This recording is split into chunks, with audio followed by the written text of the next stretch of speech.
All right, guys.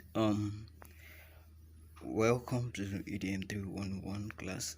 So this is lecture 2 on EDM 311, and we'll be checking out on conceptual clarifications. So according to what was treated in the previous class, we know that administration is perceived from all angles, that is, from all areas of life. Example, in the home, we have the family, we have the father, we have the mother, and we have the children. But in such family, there must be a united goal. There, though there might be diversities of goal, but each member of the family must have what a duty to perform. The mother is meant to cook, while the children run errand. But eventually, they must come together for all the goals to be achieved. So therefore administration deals with the people and resources.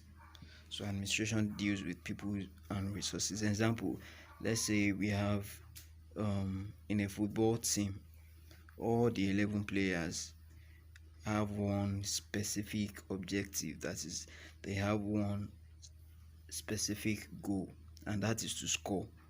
So they must come together to achieve this goal.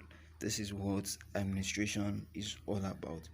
So administration deals with people, specific goals, and coordinating. So according to Pareto mode says that it is a coming together of people to achieve a specific goals. So, and it deals with the 5 aims of administration. So according to Pareto mode, it said administration involves the effective and efficient use of the 5 aims. That is men, money, machine, method, and material. So this is what administration is talking about. But effectiveness is synonymous with achieving organizational goals, while efficiency is person oriented. So we should know the difference between effectiveness and efficiency. So that is that. So according to the note, we have various definitions of administration. We have the similarities between administration and management as well. So management is similar to administration, though their definition varies. So we have it to be that. Then we have the similarities between administration and management. You can go through the notes that I sent earlier to read and understand the differences, the similarities, the components of both administration and management.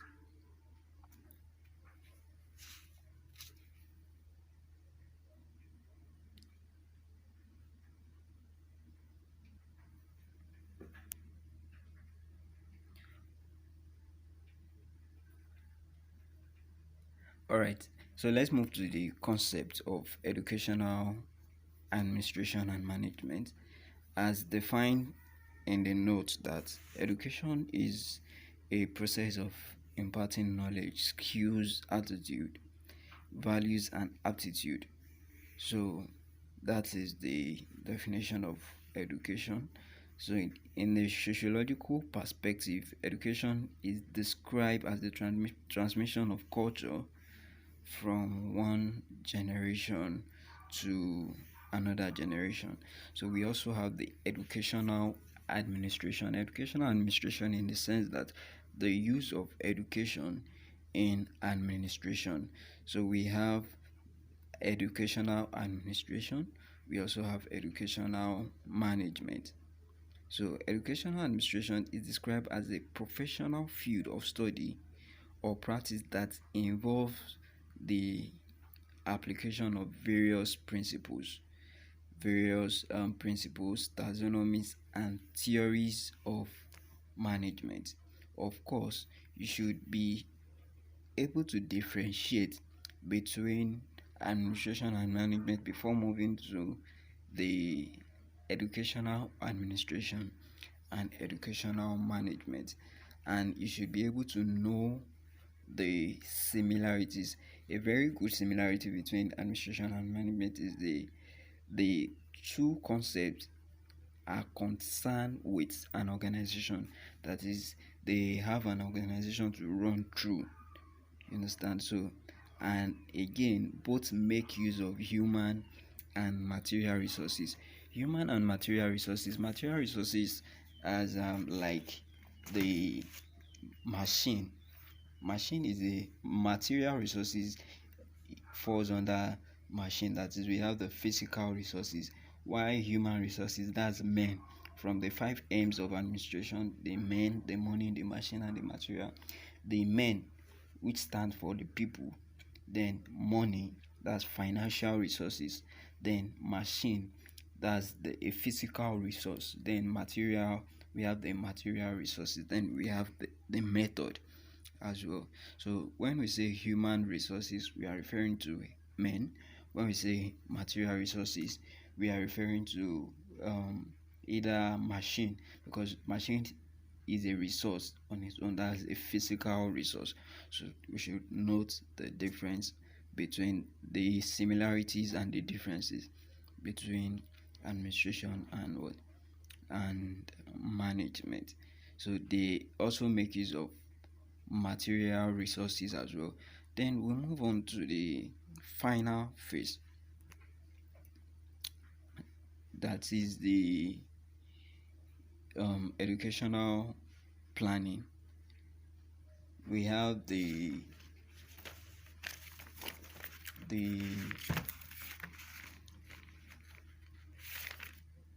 8 component of educational management.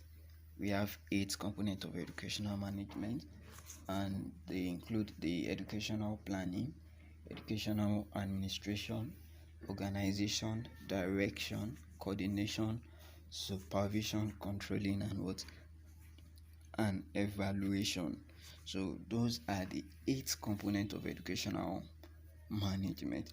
And when we say educational planning, it is the first aspect of educational management. That is the basic function to realize educational objectives. So we have that. Then we have the educational administration. So you can see educational administration also falls under the 8 component of educational management. So you can see, that can be seen clearly. Then we move to educational organization. So an organization is seen as a stable pattern of interaction, of course, among conditions of group. Now, organization is not just limited to only educational management. It is also in educational administration as well. Then we have a direction. There must be an authority, there must be an order from or a policy in order to ensure adequate solving of decisions or solving decisions. So that is that for educational decision. So in the next class, we'll move on to the other phase.